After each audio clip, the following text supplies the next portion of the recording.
Hello, I'm Jane Sandell. Welcome back to Edinburgh. We're still in the same position as we were a year ago, firmly being asked to stay at home, but there is hope on the horizon for us and we're looking forward to perhaps a slightly more normal life by the end of this year. Fortunately for me, I have plenty of books to read, authors to interview, and blogs to try and manage. I also have the great pleasure of still being involved in the Ella Montgomery Readathon. And today I'm here to read to you from Chronicles of Avonlea, one of, I think, the more amusing stories in the book, The Winning of Lucinda. So let's go. The marriage of Penhallow was always the signal for a gathering of the Penhallows. From the uttermost parts of the earth they would come, Penhallows by birth, and Penhallows by marriage, and Penhallows by ancestry. East Grafton was the ancient habitat of the race, and Penhallow Grange, where old John Penhallow lived, was a mecca to them. As for the family itself, the exact kinship of all its various branches and ramifications was a hard thing to define. Old Uncle Julius Penhallow was looked upon as a veritable wonder because he carried it all in his head and could tell on sight just what relation any one Penhallow was to any other Penhallow. The rest made a blind guess at it, for the most part, and the younger Penhallows let it go at loose cousinship. In this instance it was Alice Penhallow, daughter of young John Penhallow, who was to be married. Alice was a nice girl, but she and her wedding only pertain to this story insofar as they furnish a background for Lucinda. Hence nothing more need be said of her. On the afternoon of her wedding day, the Penhallows held to the old custom of evening weddings with a rousing dance afterwards. Penhallow Grange was filled to overflowing with guests who had come there to have tea and rest themselves before going down to young John's. Many of them had driven 50 miles. In the big autumnal orchard, the younger fry gathered and chatted and coquetted. Upstairs in old Mrs. John's bedroom, she and her married daughters held high conclave. Old John had established himself with his sons and sons-in-law in the parlour, and the 3 daughters-in-law were making themselves at home in the blue sitting-room, ear-deep in harmless family gossip. Lucinda and Romney Penhallow were also there. Thin Mrs. Nathaniel Penhallow sat in a rocking-chair and toasted her toes at the grate, for the brilliant autumn afternoon was slightly chilly, and Lucinda, as usual, had the window open. She and plump Mrs. Frederick Penhallow did most of the talking, Mrs. George Penhallow being rather out of it by reason of her newness. She was George Penhallow's second wife, married only a year. Hence her contributions to the conversation were rather spasmodic, hurled in, as it were, by dead reckoning, being sometimes appropriate and sometimes savouring of a point of view not strictly Penhallow-esque. Romney Penhallow was sitting in a corner, listening to the chatter of the women, with the inscrutable smile that always vexed Mrs. Frederick. Mrs. George wondered within herself what he did there among the women. She also wondered just where he belonged on the family tree. He was not one of the uncles, yet he could not be much younger than George. 40 if he is a day, was Mrs. George's mental dictum, but a very handsome and fascinating man. I never saw such a splendid chin and dimple. Lucinda, with bronze-coloured hair and the whitest of skins, defiant of merciless sunlight and revelling in the crisp air, sat on the sill of the open window, behind the crimson vine leaves, looking out into the garden, where dahlias flamed and asters broke into waves of purple and snow. The ruddy light of the autumn afternoon gave a sheen to the waves of her hair and brought out the exceeding purity of her Greek outlines. Mrs. George knew who Lucinda was, a cousin of the second generation, and in spite of her 35 years, the acknowledged beauty of the whole Penhallow connection. She was one of those rare women who keep their loveliness unmarred by the passage of years. She had ripened and matured, but she had not grown old. The older Penhallows were still inclined, from sheer force of habit, to look upon her as a girl, and the younger Penhallows hailed her as one of themselves. Yet Lucinda never aped girlishness. Good taste and a strong sense of humour preserved her amid many temptations thereto. She was simply a beautiful, fully developed woman, with whom time had declared a truce, young with a mellow youth which had nothing to do with years. Mrs. George liked and admired Lucinda. Now, when Mrs. George liked and admired any person, it was a matter of necessity with her to impart her opinions to the most convenient confidant. In this case it was Romney Penhallow to whom Mrs. George remarked sweetly, "Really, don't you think our Lucinda is looking remarkably well this fall?" It seemed a very harmless, inane, well-meant question. Poor Mrs. George might well be excused for feeling bewildered over the effect. Romney gathered his long legs together, stood up, and swept the unfortunate speaker a crushing Penhallow bow of state. "Far be it from me to disagree with the opinion of a lady, especially when it concerns another lady," he said as he left the blue room. Overcome by the mordant satire in his tone, Mrs. George glanced speechlessly at Lucinda. Behold, Lucinda had squarely turned her back on the party and was gazing out into the garden with a very decided flush on the snowy curves of her neck and cheek. Then Mrs. George looked at her sisters-in-law. They were regarding her with the tolerant amusement they might bestow on a blundering child. Mrs. George experienced that subtle prescience whereby it is given us to know that we have put our foot in it. She felt herself turning an uncomfortable brick red. What Penhallow skeleton had she unwittingly jangled? Why, oh why, was it such an evident breach of the proprieties to praise Lucinda? Mrs. George was devoutly thankful that a summons to the tea-table rescued her from her mire of embarrassment. The meal was spoiled for her, however. The mortifying recollection of her mysterious blunder conspired with her curiosity to banish appetite. As soon as possible after tea, she decoyed Mrs. Frederick out into the garden, and in the Dahlia walk solemnly demanded the reason of it all. Mrs. Frederick indulged in a laugh, which put the metal of her festal brown silk seams to the test. "My dear Cecilia, it was so amusing," she said, a little patronisingly. "But why?" cried Mrs. George, resenting the patronage and the mystery. "What was so dreadful in what I said, or so funny? And who is this Romney Penhallow who mustn't be spoken to?" "Oh, Romney is one of the Charlottetown Penhallows," explained Mrs. Frederick. "He's a lawyer there. He's a first cousin of Lucinda's and a second of George's. Or is he?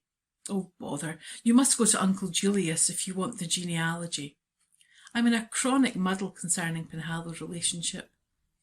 And as for Romney, of course you can speak to him about anything you like except Lucinda.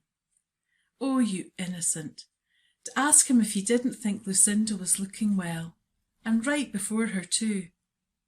Of course he thought you did it on purpose to tease him. That was what made him so savage and sarcastic. But why? Persisted Mrs. George, sticking tenaciously to her point. Hasn't George told you? No, said George's wife in mild exasperation. George has spent most of his time since we were married telling me odd things about the Penhallows, but he hasn't got to that, evidently. Why, my dear, it is our family romance. Lucinda and Romney are in love with each other. They have been in love with each other for 15 years, and in all that time they have never spoken to each other once. Dear me, murmured Mrs. George, feeling the inadequacy of mere language. Was this a Penhallow method of courtship? But why? They had a quarrel 15 years ago, said Mrs. Frederick patiently. Nobody knows how it originated or anything about it, except that Lucinda was in the wrong. We know that because Linda herself admitted it to us afterwards. But in the first flush of her rage, she told Romney that she would never speak to him again as long as she lived. and he said he would never speak to her until she spoke first, because you see, as she was in the wrong, she ought to make the first advance. And they have never spoken. Everybody in the connection, I suppose, has taken turns trying to reconcile them, but nobody has succeeded.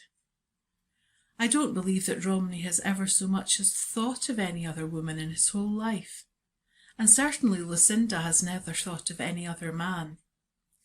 You will notice she still wears Romney's ring. They're practically engaged still, of course.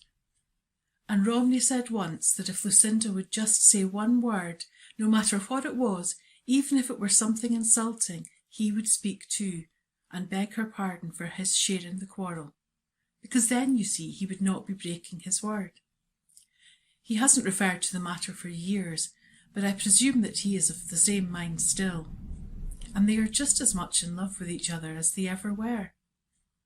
He's always hanging about where she is, when other people are there too, that is. He avoids her like a plague when she's alone. That was why he was stuck out in the blue room with us today. There doesn't seem to be a particle of resentment between them. If Lucinda would only speak. But that Lucinda will not do. Don't you think she will yet? Said Mrs. George. Mrs. Frederick shook her crimped head sagely. Not now. The whole thing has hardened too long. Her pride will never let her speak. We used to hope she would be tricked into it by forgetfulness or accident. We used to lay traps for her, but all to no effect. It is such a shame, too. They were made for each other. Do you know I get cross when I begin to thrash the whole silly affair over like this? Doesn't it sound as if we were talking of the quarrel of two school children? Of late years we have learned that it does not do to speak of Lucinda to Romney, even in the most commonplace way. He seems to resent it. He ought to speak, said Mrs. George warmly. Even if she were in the wrong 10 times over, he ought to overlook it and speak first. But he won't, and she won't. You never saw two such determined mortals. They get it from their grandfather on the mother's side, old Absalom Gordon. There is no such stubbornness on the Penhallow side. His obstinacy was a proverb, my dear, actually a proverb. Whatever he said he would stick to if the skies fell. He was a terrible old man to swear too, added Mrs. Frederick, dropping into irrelevant reminiscence. He spent a long while in a mining camp in his younger days, and he never got over it, the habit of swearing, I mean. It would have made your blood run cold, my dear, to have heard him go on at times. And yet he was a real good old man every other way. He couldn't help it some way. He tried to, but he used to say that profanity came as natural to him as breathing. It used to mortify his family terribly. Fortunately, none of them took after him in that respect. But he's dead, and one shouldn't speak ill of the dead. I must go and get Mattie Penhallow to do my hair. I would burst these sleeves clean out if I tried to do it myself, and I don't want to dress over again. You won't be likely to talk to Romney about Lucinda again, my dear Cecilia. 15 years, murmured Mrs. George helplessly to the dahlias. Engaged for 15 years and never speaking to each other. Dear heart and soul, think of it. Oh, these Penhallows. Meanwhile, Lucinda, serenely unconscious that her love story was being mouthed over by Mrs. Frederick in the dahlia garden, was dressing for the wedding. Lucinda still enjoyed dressing for a festivity, since the mirror still dealt gently with her. Moreover, she had a new dress. Now, a new dress, and especially one as nice as this, was a rarity with Lucinda, who belonged to a branch of the Penhallows noted for being chronically hard up. Indeed, Lucinda and her widowed mother were positively poor, and hence a new dress was an event in Lucinda's existence. An uncle had given her this one, a beautiful, perishable thing, such as Lucinda would never have dared to choose for herself, but in which she revelled with feminine delight. It was of pale green voile, a colour which brought out admirably the ruddy gloss of her hair and the clear brilliance of her skin. When she had finished dressing, she looked at herself in the mirror with frank delight. Lucinda was not vain, but she was quite well aware of the fact of her beauty, and took an impersonal pleasure in it, as if she were looking at some finely painted picture by a master hand. The form and face reflected in the glass satisfied her. The puffs and draperies of the green voile displayed to perfection the full but not over-full curves of her fine figure. Lucinda lifted her arm and touched a red rose to her lips with the hand upon which shone the frosty glitter of Romney's diamond, looking at the graceful slope of her shoulder and the splendid line of chin and throat with critical approval. She noted too how well the gown became her eyes, bringing out all the deeper colour in them. Lucinda had magnificent eyes. Once Romney had written a sonnet to them in which he compared their colour to ripe blueberries. This may not sound poetical to you unless you know or remember just what the tints of ripe blueberries are: dusky purple in some lights, clear slate in others, and yet again in others the misty hue of early meadow violets. "You really look very well," remarked the real Lucinda to the mirrored Lucinda. "Nobody would think you were an old maid. But you are. Alice Penhallow is to be married tonight, was a child of 5 when you thought of being married 15 years ago. That makes you an old maid, my dear. Well, it is your own fault, and it will continue to be your own fault, you stubborn offshoot of a stubborn breed." She flung her train out straight and pulled on her gloves. "I do hope I won't get any spots on this dress tonight," she reflected. "It will have to do me for a gala dress for a year at least, and I have a creepy conviction that it is fearfully spottable. Bless Uncle Mark's good, uncalculating heart. How I would have detested it if he had given me something sensible and useful and ugly, as Aunt Amelia would have done." They all went to young John Penhallow's at early moonrise. Lucinda drove over the 2 miles of hill and dale with a youthful second cousin by name Carey Penhallow. The wedding was quite a brilliant affair. Lucinda seemed to pervade the social atmosphere, and everywhere she went a little ripple of admiration trailed after her like a wave.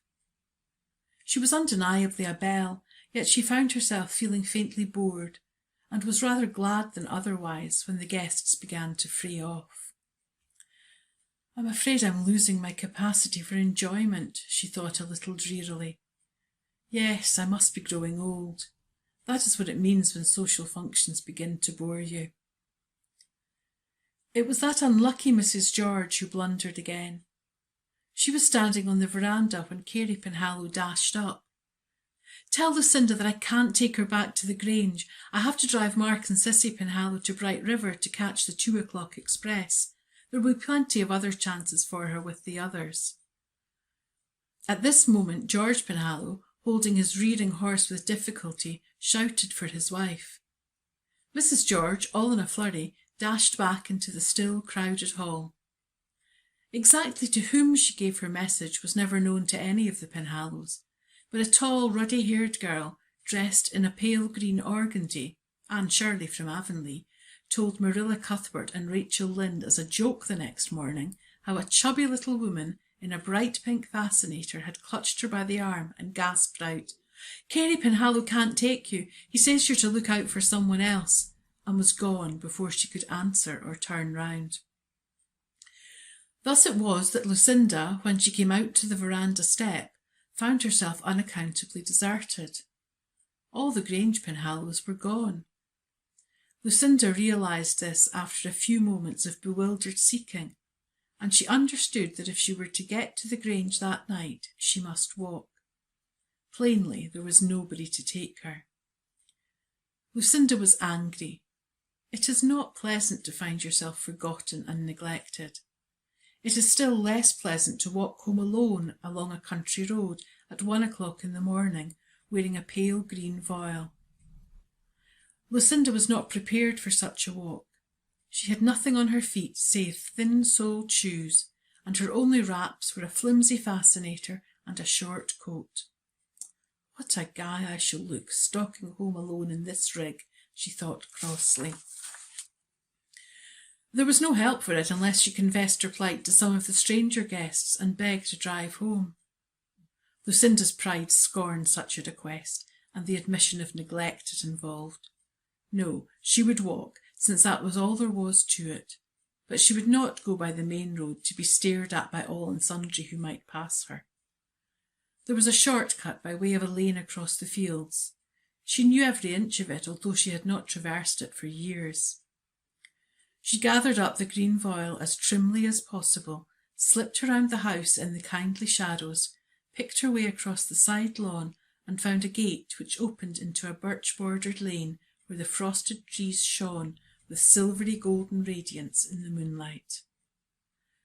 Lucinda flitted down the lane, growing angrier at every step as the realization of how shamefully she seemed to have been treated came home to her. She believed that nobody had thought about her at all, which was tenfold worse than premeditated neglect. As she came to the gate at the lower end of the lane, a man who was leaning over it started with a quick intake of breath, which in any other man than Romney Penhallow, or for any other woman than Lucinda Penhallow, would have been an exclamation of surprise. Lucinda recognised him with a great deal of annoyance and a little relief. She would not have to walk home alone, but with Romney Penhallow. Would he think she had contrived it so purposely? Romney silently opened the gate for her, silently latched it behind her, and silently fell into step beside her. Down across a velvety sweep of field they went. The air was frosty, calm and still. Over the world lay a haze of moonshine and mist that converted East Grafton's prosaic hills and fields into a shimmering fairyland. At first Lucinda felt angrier than ever. What a ridiculous situation! How the Penhallows would laugh over it. As for Romney, he too was angry with the trick impish chance had played him. He liked being the butt of an awkward situation as little as most men, and certainly to be obliged to walk home over moonlit fields at 1 o'clock in the morning with the woman he had loved and never spoken to for 15 years was the irony of fate with a vengeance. Would she think he had schemed for it? And how the deuce did she come to be walking home from the wedding at all? By the time they had crossed the field and reached the wild cherry lane beyond it, Lucinda's anger was mastered by her saving sense of humour. She was even smiling a little maliciously under her fascinator. The lane was a place of enchantment, a long moonlit colonnade adown which beguiling wood nymphs might have footed it featly. The moonshine fell through the arching boughs and made a mosaic of silver light and clear-cut shadow for the unfriendly lovers to walk in. On either side was the hovering gloom of the woods, and around them a great silence, unstirred by wind or murmur. Midway in the lane, Lucinda was attacked by a sentimental recollection. She thought of the last time Romney and she had walked home together through this very lane, from a party at young John's. It had been moonlight then too, and, Lucinda checked a sigh, they had walked hand in hand. Just here by the big grey beach he had stopped her and kissed her. Lucinda wondered if he were thinking of it too, and stole a look at him from under the lace border of her fascinator. But he was striding moodily along with his hands in his pockets and his hat pulled down over his eyes, passing the old beach without a glance at it. Lucinda checked another sigh, gathered up an escaped flutter of oil, and marched on. Past the lane, a range of 3 silvery harvest fields sloped down to Peter Penhallow's brook, a wide, shallow stream bridged over in the olden days by the mossy trunk of an ancient fallen tree. When Lucinda and Romney arrived at the brook, they gazed at the brawling water blankly. Lucinda remembered that she must not speak to Romney just in time to prevent an exclamation of dismay. There was no tree. There was no bridge of any kind over the brook. Here was a predicament. But before Lucinda could do more than despairingly ask herself what was to be done now, Romney answered, not in words, but in deeds. He coolly picked Lucinda up in his arms as if she had been a child instead of a full-grown woman of no mean avoirdupois, and began to wade with her through the water. Lucinda gasped helplessly. She could not forbid him, and she was so choked with rage over his presumption that she could not have spoken in any case. Then came the catastrophe.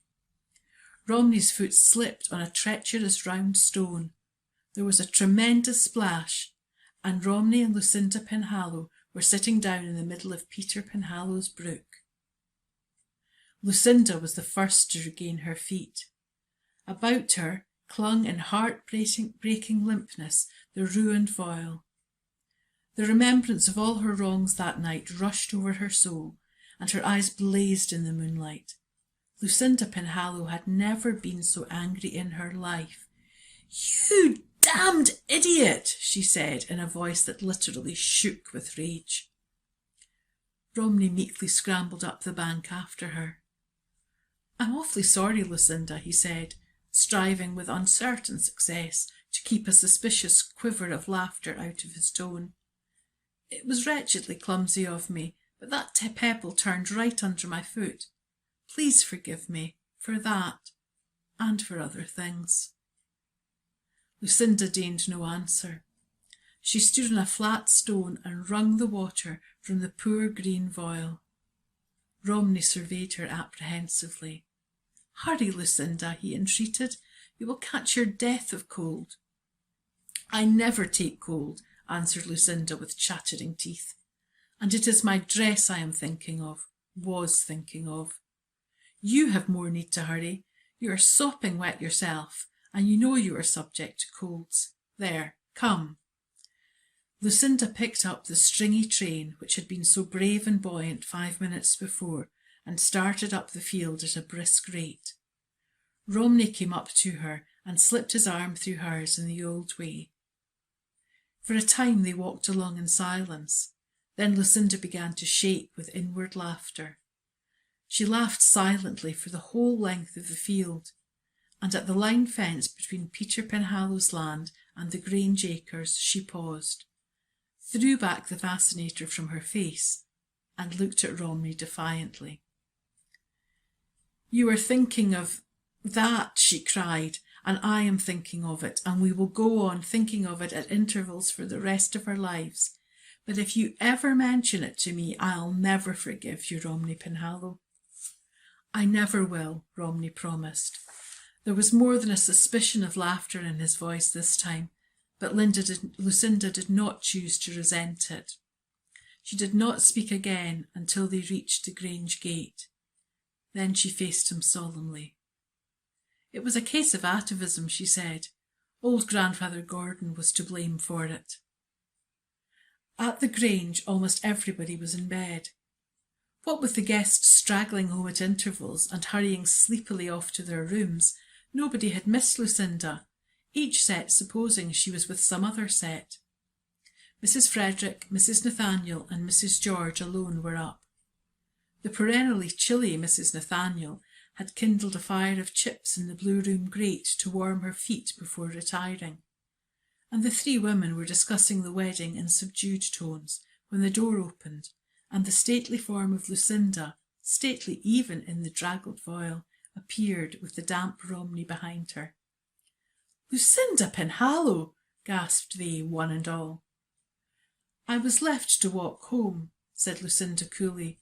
"So Romney and I came across the fields. There was no bridge over the brook, and when he was carrying me over it, he slipped and we fell in. That's all. No, Cecilia, I never take cold, so don't worry.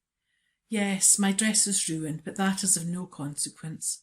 No, thank you, Cecilia, I do not care for a hot drink. Romney, do go and take off those wet clothes of yours immediately. No, Cecilia, I will not take a hot foot bath. I'm going straight to bed. Good night." When the door closed on the pair, the three sisters-in-law stared at each other. Mrs. Frederick, feeling herself incapable of expressing her sensations originally, took refuge in a quotation. "Do I sleep? Do I dream? Do I wonder and doubt? Is things what they seem, or is visions about?" There will be another Penhallow wedding soon, said Mrs. Nathaniel with a long breath. Lucinda has spoken to Romney at last. Oh, what do you suppose she said to him? Cried Mrs. George. My dear Cecilia, said Mrs. Frederick, we shall never know. They never did know.